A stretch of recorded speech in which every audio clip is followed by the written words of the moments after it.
Bombshell announcement about Hillary Clinton, he has something in. At first, it was Bill Clinton.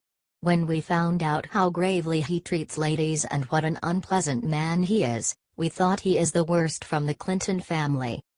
But then, came his wife Hillary. That is when we saw that there is another member of that family that is far more atrocious. The worst of her many wrongdoings she has been accused of was her usage of a private server for managing personal businesses. This should have been enough to put her in jail for a long time, but somehow the family has gotten away with all of their crimes and not one of them has spent a day in jail. The explanation for this is that they are included in a gigantic system of liberal elites that can do anything they want, especially when they had a Democrat in charge. Unfortunately for them, Obama is gone now, and we have President Trump and Trey Gowdy, an extraordinary conservative official who highly respects the Constitution of the United States. The time has finally come for Hillary to be held accountable for all of her crimes. According to Gowdy, there is enough proof for a conviction, reports National News Today. There is sufficient evidence, both direct and circumstantial, upon which a jury could conclude an intent to violate the law. He said. This evidence includes concealment of evidence, destruction of evidence and false exculpatory statements, all of which fall under the general heading of consciousness of guilt. It would appear the investigation is back to the status quo ante, which means Director Comey believes Secretary Clinton was indeed extremely careless in her handling of classified material. It appears as though Gowdy is on to something important. We can't wait to find out the details. What do you think about this? Share this on Facebook or Twitter. Scroll down for more. HT, The Federalist Tribune.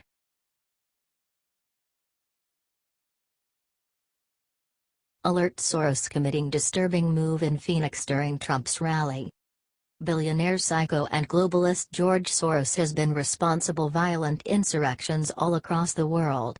This isn't surprising since he is a leftist whose only goal is to serve the New World Order.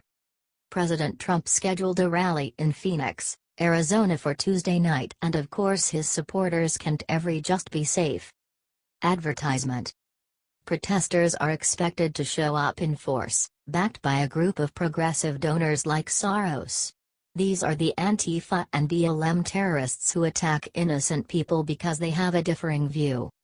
Leading anti-Trump activists backed by major Democratic donors including George Soros are mobilizing large numbers of protesters ahead of President Trump's rally in Phoenix on Tuesday, with the intention of stealing the spotlight from the president's event.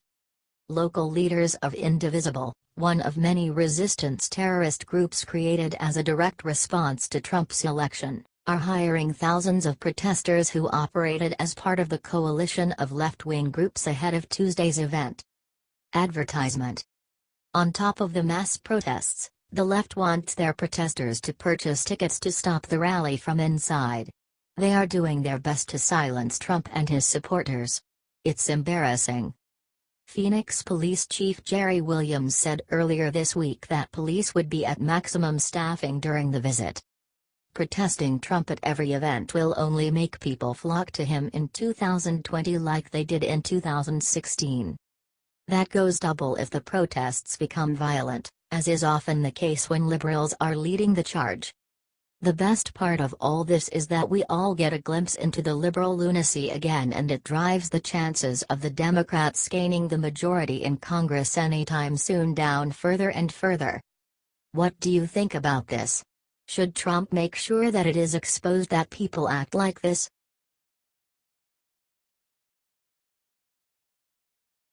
Patriots show up at Maxine Waters' mansion and give her a nasty surprise from Sheriff Arpaio. Maxine Waters just got some really bad news. Patriots showed up at her $1 million mansion, protesting her crazy Impeach 45 campaign, but that's not all. They also had a nasty surprise for Auntie Maxine from none other than the former sheriff of Maricopa County, Joe Arpaio. That's right, Sheriff Joe's nasty surprise for the Congresswoman of California is something that she will never forget. You don't want to miss this. Maxine Waters, left, Joe Arpaio, Right, photo credit, screen grab, YouTube, Alex Wong, Getty Images. Maxine Waters was at the 82nd Founders Anniversary celebration of the Dream Committee on the Affairs of Black People on Saturday. Mad Max was spewing the nuttiest conspiracy theory yet, rambling on about impeaching President Donald Trump, but she wasn't stopping there. Somehow, she thinks she will then take out Vice President Mike Pence, and then, everything will be fine. According to Breitbart, Auntie Maxine said, "Then there are those who say, what if we impeach him, Trump? What about Pence? What do you mean, what about him? We go after him because we think that not only can we connect the dots, and Mueller, who is our special counsel, will be able to connect the dots, Pence may have some involvement in this too. And so don't think that somehow if we get this president impeached, we are going to be stuck with Pence, and we can't do anything about it." Maxine doesn't seem to know that she's not in line to be president after Pence, but that's not the only bad news she's facing. While she was giving the incoherent speech in Durham, protesters were at her Hancock Park mansion, and they were there with Omar Navarro, who is running against Waters in November 2018. Navarro grew up under the rule of the poverty pimp, Maxine Waters, living in her district his entire life. His candidacy is getting quite a bit of attention, ever since Mad Max started her Impeach 45 campaign. Patriots hate Waters and her lies with a vengeance. Navarro was there to give Maxine a nasty surprise from Sheriff Joe Arpaio. CABG Los Angeles reports, Joe Arpaio, the former Arizona sheriff, gave his endorsement to 43rd Congressional District candidate Omar Navarro.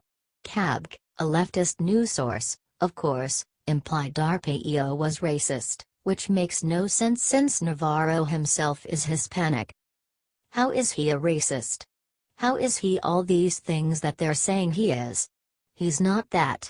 He's a great man, he's a good man, and a good man who was tried by the liberal system which tried him, said Navarro. The media wants to smear Arpaio as some kind of a racist who is engaged in unlawful profiling. He wasn't, added Navarro supporter, Arthur Shaper. That kind of racist buffoonery is expected by the liberal media. They hate that their new liberal darling, Auntie Maxine, actually has a real challenger for her seat, and he is getting national attention. Representative Maxine Waters has been reborn at the age of 78, emerging as a folk hero to the anti-Trump resistance for her repeated torching of the president, reports the liberal rag, the Daily Beast. But even left-leaning sites can't deny Maxine's checkered political past. The report goes on, from the glowing coverage and partisan praise, you'd barely detect that just a few years ago the veteran California congresswoman was dubbed one of the nation's most corrupt elected officials by the citizens for responsibility and ethics in Washington for her role in pushing a bailout for a bank tied to her family.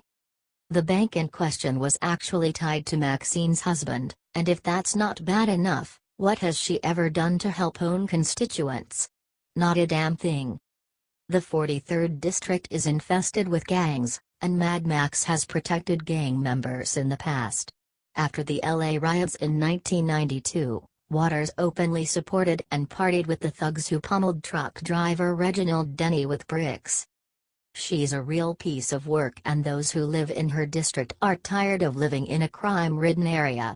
If Maxine Waters is defeated in November, it will be celebrated across the nation.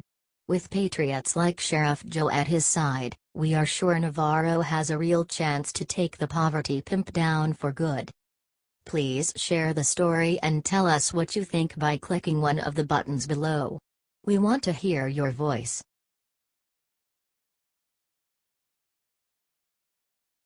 WikiLeaks Julian Assange releases video exposing Clintons that America needs to see.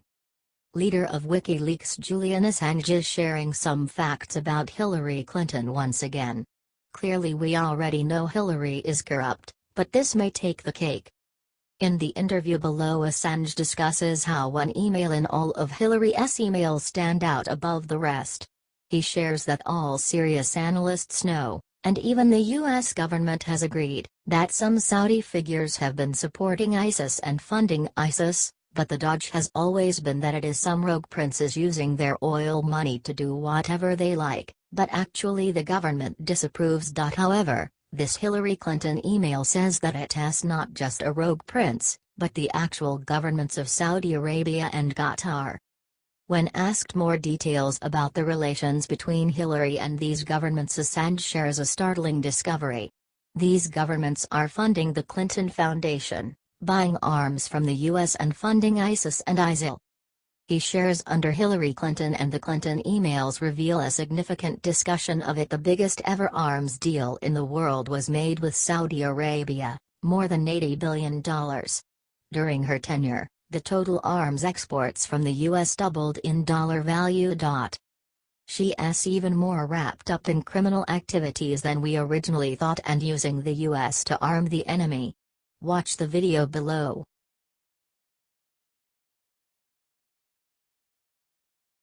This is it. WikiLeaks finally did it. She's done. Well, finally WikiLeaks produced a smoking gun. This is it. It was James Comey who originally loved to use the argument that there was no evidence that Hillary intended to break the law, specifically saying that Hillary was lacking an intent element. Well, WikiLeaks just produced all the intent we need. Here's how it breaks down. The New York Times reports on March 2, 2015, that Hillary Clinton used a personal email server as Secretary of State. On March 2, 2015, Cheryl Mills, Hillary Clinton's top aide and attorney, wrote to John Podesta that we are going to have to dump all those emails. You can see in the mail from John Podesta to Cheryl Mills saying, on another matter. And not to sound like Lanny, but we are going to have to dump all those emails, so better to do so sooner than later. Cheryl. WikiLeaks. So there you have it, folks. Comey's intent element has just been produced. There has been a search for Lanny Davis, which outcome with the following curious exchange between Robbie Mock and John Podesta on March 8, 2015, in which Mock says, "We got a zap Lanny out of our universe. Can't believe he committed her to a private review of her hard drive on TV. What other proof do liberals need to open their eyes wide and see the criminal Hillary and Obama did?" The Federalist Tribune.